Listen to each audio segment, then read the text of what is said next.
പൊക്കിൽക്കൊടി ബന്ധം അറ്റുപോയിട്ട് അധിക ദിവസമൊന്നും ആയില്ലല്ലോ. ദേ, നീ കുഞ്ഞിനൊന്ന് പിടിച്ചേ. മോളെ, ഇത് നോക്കി ആരാണെന്ന്? നിന്റെ സ്വന്തം മാമനല്ലേ? പിടിക്കടാ.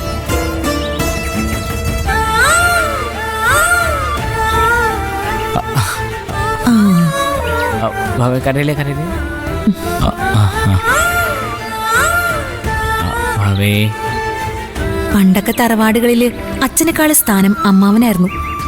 അമ്മാവൻ വീടിന്റെ കാരണവരായിരുന്നു. അനന്തരവരെ വളർത്തുന്നതും പഠിപ്പിക്കുന്നതും കല്യാണം കഴിപ്പിക്കുന്നതും ഒക്കെ അമ്മാവന്മാരായിരുന്നു. ഇപ്പൊ ഈ അടുത്ത കാലത്തല്ലേ അതൊക്കെ മാറിയത്. മരുമക്കത്തായം മക്കത്തായമായിട്ട് മാറിയ ഒരുപാട് കഥകള് മുത്തശ്ശി പറഞ്ഞ് ഞാൻ കേട്ടിട്ടുണ്ട്. ഇപ്പോ മക്കത്തായമാണല്ലോ. എന്താടാ നീ അങ്ങനെ പറഞ്ഞത്? എന്റെ കുഞ്ഞിനെ നോക്കാൻ നിനക്ക് വല്ല ബുദ്ധിമുട്ടുണ്ടോ? എന്ത് ബുദ്ധിമുട്ട്? ഇവിടെ ഇപ്പൊ കുഞ്ഞിന് അച്ഛനും അമ്മയും അമ്മാവനും അമ്മായിയും മുത്തശ്ശിയും എല്ലാരും ഉണ്ടല്ലോ. നമുക്ക് എല്ലാവർക്കും കൂടെ ചേർന്ന് ഇവളെ പൊന്നുപോലെ വളർത്താന്നേ.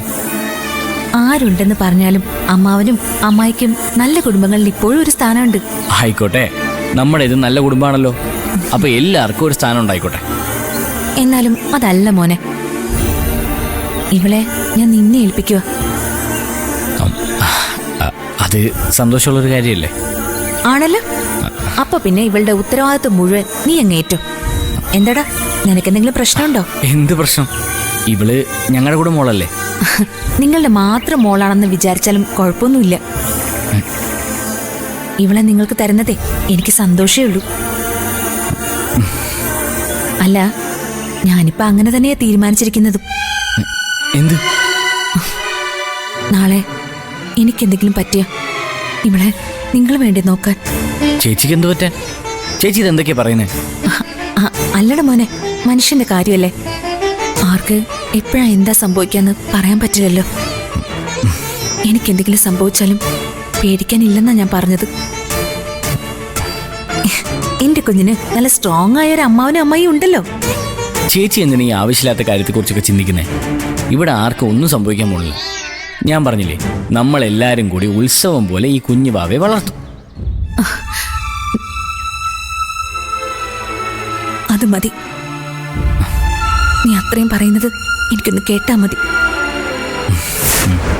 സത്യം പറയാലോ, ചേച്ചിക്ക് ഇപ്പോഴാ മനസ്സമാധാനമായത്. കുഞ്ഞുങ്ങളുടെ കാര്യത്തില് എല്ലാ അമ്മമാരും സ്വാർത്ഥരാ മോനെ. അമ്മയില്ലാത്ത സങ്കടം നീയും ഞാനും അറിയാതിരുന്നത് അമ്മയെക്കാളും മുകളിൽ നമുക്കൊരു മുത്തശ്ശി ഉണ്ടായിരുന്നതുകൊണ്ടാ.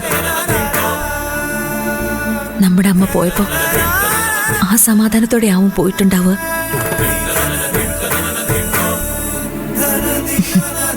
എല്ലാവർക്കും വേണമല്ലോ അങ്ങനെ ഓരോ സമാധാനം. ഞാൻ പറഞ്ഞില്ലേ, എനിക്കിപ്പോ നല്ല മനസ്സമാധാനമുണ്ട്. നീ എന്റെ കുഞ്ഞിനെ ഏറ്റെടുത്തില്ലേ? സത്യം പറയാലോ, എന്റെ കുഞ്ഞ് ഭാഗ്യം ചെയ്തവളാ. അവൾക്ക് ഇങ്ങനൊരു അമ്മാവനെ അമ്മായിയും കിട്ടിയല്ലോ.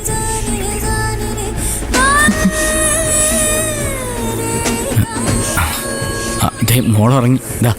സാരല്ല, നിന്റെ കൈ തന്നെ ഇരിക്കട്ടെ. അമ്മാവനും അറിയട്ടെ അനന്തരവത്തിയുടെ ഉറക്കും.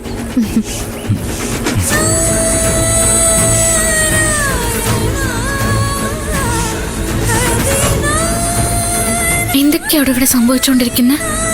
അറിയില്ല, ഞാനും ഇപ്പൊ അത് തന്നെ ആലോചിക്കുന്നത്. കുട്ടി ഉറങ്ങി.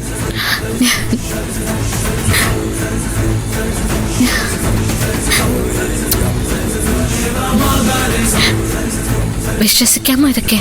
അറിയില്ല. അറിയില്ലെന്നോ? അതെ, ആമി ചേച്ചി എനിക്ക് മനസ്സിലാക്കാനേ പറ്റുന്നില്ലടോ. കുഞ്ഞിനെ എന്നെ ഏൽപ്പിച്ചിട്ട് പോയേക്കോ. കുഞ്ഞിന്റെ പൂർണ്ണ ഉത്തരവാദിത്തം ഇനി അമ്മാവനാണ്. ഒരു കാര്യം എനിക്ക് ഉറപ്പായി. എന്ത്? കുഞ്ഞെന്റേതാണെന്ന് ആമി ചേച്ചി മനസ്സിലാക്കി കഴിഞ്ഞു.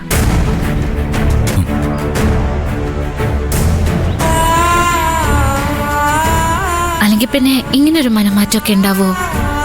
എന്തോ എനിക്കറിയില്ല. എനിക്കറിയാം. എല്ലാം അറിഞ്ഞുകൊണ്ട് തന്നെയാ ആമി ചേച്ചിയുടെ മാറ്റം. ആര് മാറിയാലും മാറിയില്ലെങ്കിലും എനിക്ക് ഈ കുഞ്ഞിനെ വേണം. അതിന് കൂട്ടു നിൽക്കുന്നത് മനുഷ്യനായാലും ദൈവമായാലും എനിക്കൊരുപോലെയാ.